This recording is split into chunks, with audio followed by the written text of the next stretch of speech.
Hello people, welcome to Sleepy Classes 2 minute series में science and tech के under आज हम Indian regional navigation satellite system यानी IRNSS, जिसको हम नाविक भी बोलते हैं, नेविगेशन विद इंडियन कॉन्स्टलेशन, तो इसके बारे में बात करते हैं।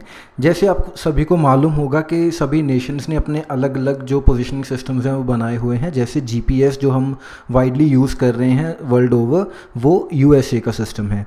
इसके बाद गैलीलियो है which is designed and in fact furbished by EU, and इसके बाद जापान का है क्वाज़ाई जेनिथ सिस्टम।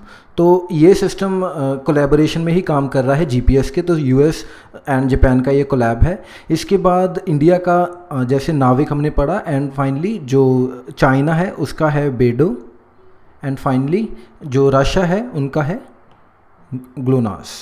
ठीक है जी, तो ये सभी के रीजनल सिस्टम्स हैं। ऐसे क्वेश्चंस पहले भी आए हैं एग्ज़ाम्स में, जो स्टेट के एग्ज़ाम है स्पेशली उनमें।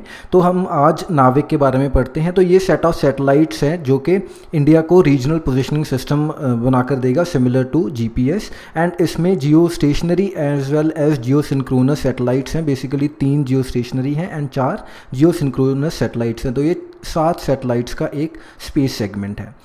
इसके बाद अगर हम सोल्यूशन की बात करें, जो नेविगेशन सोल्यूशन ये प्रोवाइड करेगा, तो इसकी एक्यूरेसी होगी around 20 metre, and all weather conditions में ये ऑपरेट करने के काबिल है। इनफैक्ट सिर्फ इंडियन टेरिटरी ही नहीं, 15 किलोमीटर अराउंड इंडिया ये हमें जो डेटा पोजिशनिंग करके बताएगा।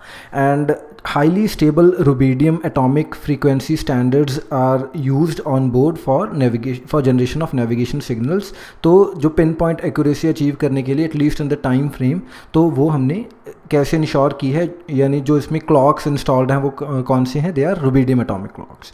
ठीक है जी। एंड अगर हम इसकी एप्लीकेशंस देखें तो there are a number of applications. For example land navigation के साथ साथ हम मरीन एंड एरियल नेविगेशन भी कर सकते हैं इसके साथ।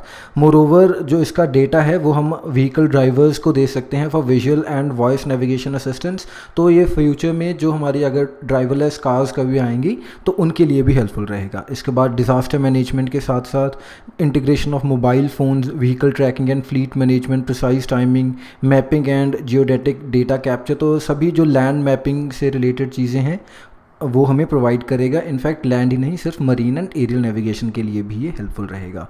So thank you for watching, that's all.